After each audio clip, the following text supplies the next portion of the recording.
come out, support my girl, LadyChann. Make sure y'all tune in. This is the champ, Alicia Baumgardner, coming through. Hey guys, Happy New Year. 2023 is in the building. I said I needed to get this little rant off. We had Derrick James, the trainer of Jermell Charlo, undisputed champ at 154, and the current unified champion at 147, Errol, the Spence or the truth, the lie, Junior. And he had this to say. Well, he had some of this to say. Stand by. Crawford fight is off, but Crawford's going to fight Evanesian. I think it was very upset. At the same time, I think that you have to just brush it off, man. Just keep it moving. I mean, I think that you really, something you hope for, you want it, you don't get it, it's okay. I mean, that's life. I mean, these are two very successful young men. And listen, not getting what they want is a part of life. And sometimes I think that on this level, you generally always get what you want because everybody's around you telling you what you want and they like pacifying whatever you want. But I think that at the same time, with this one, we didn't get it. Just keep it moving.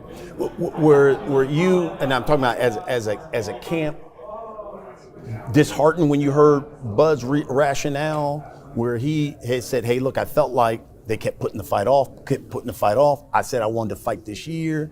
They wanted to make the fight in 2023, and I'm going where I'm gonna get paid, and I'm gonna fight this year. Well, I think that one of the reasons, what the funniest thing about it is, to never fight to be at this level, never really truly fight on a big pay-per-view fight card, right? Is to not really understand the business aspect of it. And I think that to build a fight is what makes the fight.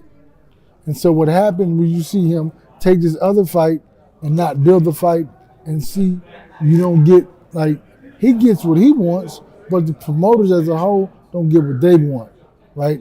You don't put up millions of dollars to lose millions of dollars, right?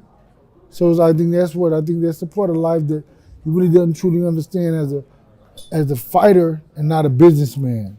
As a businessman, you have to build. I mean, you've been part of these big shows, and you see what we have to do. You travel out to Dallas, you travel here, you travel there, and it's like press conference, media. I mean, all access or whatever. Everything to build a fight. But if you see in his uneducated perspective of what he thought boxing is, he got the fight, but he was the only winner, not the promoters, so they thought, you know what I mean? So I think that, and at the same time, I think that if you were to go into negotiations now with those numbers, you have no leg to stand on. As Fat Joe said, yesterday's price is not today's price. It's so funny that Derrick James has so much to say, coming from his last few interviews talking about, usually he's not interested in the metrics like that. Like, he's just the trainer, has his fighters hit the pads and, he's there as a coach. But now that has all changed in the building. So, you've gone from being the trainer of the year to the accountant and the manager and the promoter and the financial advisor and the life coach of Errol Spence in the building. You said that Bud Crawford, the promoters are not happy with him, and he absconded basically to fight David Avanesian. David Avanesian fight was $10 million in the building. Spence is still waiting for any form of payment in the building. His bank manager is saying to Spence and ringing him up, why isn't your money entering the building? Because we can't see any money that's entered your account for the last, maybe since you fought that guy, I don't know, and broke his face, Ugas, and made him leave the building. Well, you made him leave the building, but we need to see the dollars coming into the building. Derrick James, you've got no credence, no merit. This just sounds like someone that doesn't really want to fight. You don't really want your fight in the building because the Trainer of the Year title, once your fighter leaves the building and the belts leave the building, your Trainer of the Year title departs the building too. Strap season is not in the building. Errol Spence said he wanted straps and put up strap season's t-shirts. And guess what? He's taken them off the site because we know everybody called out the hypocrisy was in the building. You want all the straps. You want all the straps, Errol Spence, except for the WBO one. So you and Derrick James are, it's not about strap season. It's strap. It's 3 strap season, and if you was in the 3 belt era, you would definitely be undisputed in the building. But you're not. Derrick James has said that, you know, the promoters are not happy with Terence Crawford. His bank manager is. Where is the stats, facts, and data that you have, Derrick James, on such knowledge that you speak to, you know, BLK Prime? Like, you know who he is. If you've got such a close relationship with BLK Prime, guess what? You better get Errol Spence in the BLK Prime Buddhism. As far as we know, 25 million, he turned that down. His bank manager is like, his bank manager must think, Errol Spence Jr., his mind has left the Buddhism. You then went on to say that Terence Crawford thinks he's better than he is. Okay. 2-time lineal, 2-time ring, undefeated, undisputed at 140. Yeah. Ring magazine champ. I think I already said that. Like, many accolades in the booty.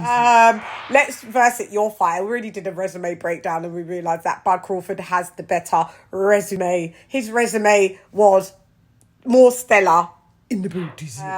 Errol's glitch Junior's resume floated out of the Buddhism.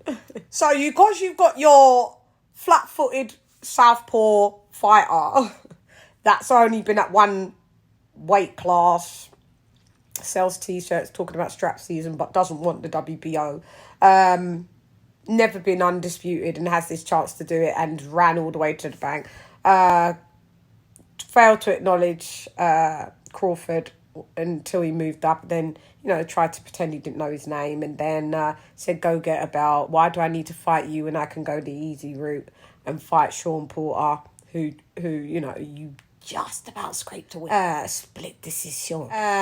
You're on the other side of the street. So he's left Bob, got a belt, dropped Sean Porter, and still you don't want to fight him because your guts and your cojones has left the building. Some men all they have is their word and their balls. Your balls have left the building and you have no words unless it's on Twitter. David James, we're going to have to give you something for that strep throat because the struggle of you being able to speak is okay, como. No entiendo in the building. And then you had the gall and the fucking dickheadery to say, you know, you don't even know really the numbers. It's just what someone threw out to you and you don't know and you don't know. So if you don't know, why are you talking? Like, it just like, they begrudge Bud of taking a 10 milli fight. Like he's not allowed to stay busy, stay active, fight a great champ that's a European champ. He's made multiple title defenses, been on a winning streak for like 3 years. But you wanted to age him out and you thought, let's age him out and still age him out and maybe we'll fight Bud when he's 38. No, even a 38-year-old Bud, you know it, we know it, washes Errol Spence in the booties. That's just my opinion. You don't have to like it, but you have to accept Terence Crawford is not as good as he thinks he is. So if Terence Crawford isn't as good as he thinks he is, what the fuck is Errol Spence? Terrible Spence. New one. Errol Spence isn't a great driver. He's not a good driver as he believes so. Clearly. Errol Spence isn't that great of telling the truth. Clearly. Porque es un gran mentiroso in the beauty. He's not that good of like keeping off the bottle, your fighter. You know, the pubs are dry over there. There's no drink left in the building. So those are the stats, facts, and there are the data. That's not because somebody told me this, Derrick James. It's because this is what I know. They're facts, stats, and data. Don't speak about things that are your opinion and they're coming from a bad mind, jealous place for you to make us think that Bud Crawford is nothing to be revered. His accolades are nothing to be sang from the rooftops. I would, if they were my accolades, achievements, I would be singing it. I'd be like, hey, yay, hey, yay. I'd be like the town crier. Like, so, you don't know the stats, facts, and data. You don't know the BLK Prime promoter. So, you need to be quiet because your time's soon done with this Trainer of the Year. That title is leaving the building. So he's going to fight Keith one time, sometime, done time, once upon a time, long time. Thurman, that literally has had 2 fights in the last 5 years. His career has dissipated and it left the building. Errol Spence, after he moves up to 154, are you fighting Jamel Charlo? That's your label. That's your stable, mate. So what are you going to do at 154, sir? Tell me. What are you going to achieve in the 154 building? There's nowhere for you to go, nowhere for you to run, nowhere for you to hide. You can go up to 154. Your achievements will be lackluster. And you know what? When Terence Crawford cleans up the division once you abscond up to 154, 2-time undisputed will be in the building. It just seems like it's coming from a place of jealousy that now you've got your groups on Twitter that make Twitter pages that pretend that they're Errol Spence saying stuff because that's how lame they are. Sad. You've got your trainer now that's trying to defend it and come with stats, facts and data that are no facts. They're not the stats and it's just blatant lies and there's no data. That's how desperate they are that, you know, to try and make it, to keep up the facade. That shouts out to Fanon in the building on Twitter. Not with me, son. That you have to now defend your fighter. Leave that to the ghost. Introducing the ghost face Heyman.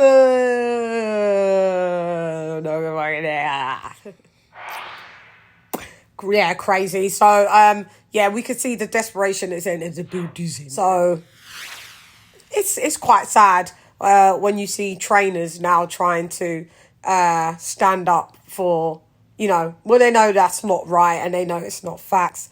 And this shows the real boogeyman, the best 147-pounder in our era. Shouts out to Terence Bud Crawford. So Derrick James, always stick to the stats, facts and data. We don't believe you. You need more people. Well, we don't believe you. You need more people. You need more people because you're going to need more fighters once, you know, this one goes up to 154. I don't know what Jamel's doing. And who else have you got in the building? Anyway, I think I've desecrated, desecrated everything with stats, facts and data as I do.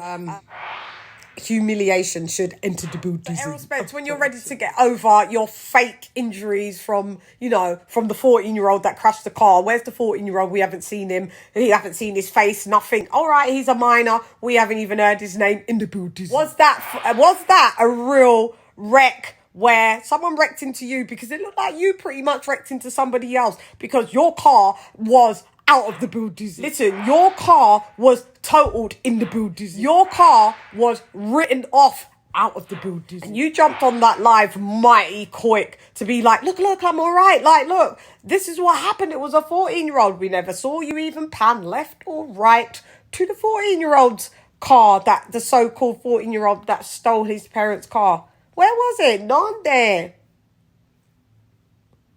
It weren't in the building. You probably bumped in and that's why people was going, get out the way. And you was like, shut up. And everybody was beeping you. No respect. The funny thing is when I think about, you know, and I reported watching that, you know, him going on the live after the so-called, you know, crash. Well, you know, someone crashing into him. The way people was disrespecting him going, brr, get out the way. Like, there was no stardom in the building. Just know that I'm probably more famous in Dallas, Texas. And I've never entered Texan lines. Shani has never been to Texas. So she was never in the building. So you saying, and Derrick James saying, you know, there's no, like basically Bud isn't basically big enough Bud couldn't be in Omaha and nobody recognised him in the Buddhism. Nobody recognised you in your Dallas, Texas Buddhism. They was telling you, get the fuck out of the way and move over. And then you was like, I didn't see no one like coming like, yeah, there was a couple of people. There was probably people in your car that knew who you were. There was nobody like, yo, this is Errol Spence Jr. Like, is everything okay? And there was no recognition in the Buddhism. Make it make sense. Who is really big? Because Bud Crawford sells out his Buddhisms. Yeah. He couldn't be standing in the middle of the street and people going, get the fuck out of the way. Pure disrespect was in the Buddhism. Like, that was my rant over. And it was all still facts and data. It's, just no respect for you over there, Errol Spence Jr. They're probably sick of you by now. It's like they wanted to probably run you over. Get your crumpled piece of shit car that you said fucking get down is bulletproof. Why was someone shooting at it? Why it looked like that? It's not car crash proof.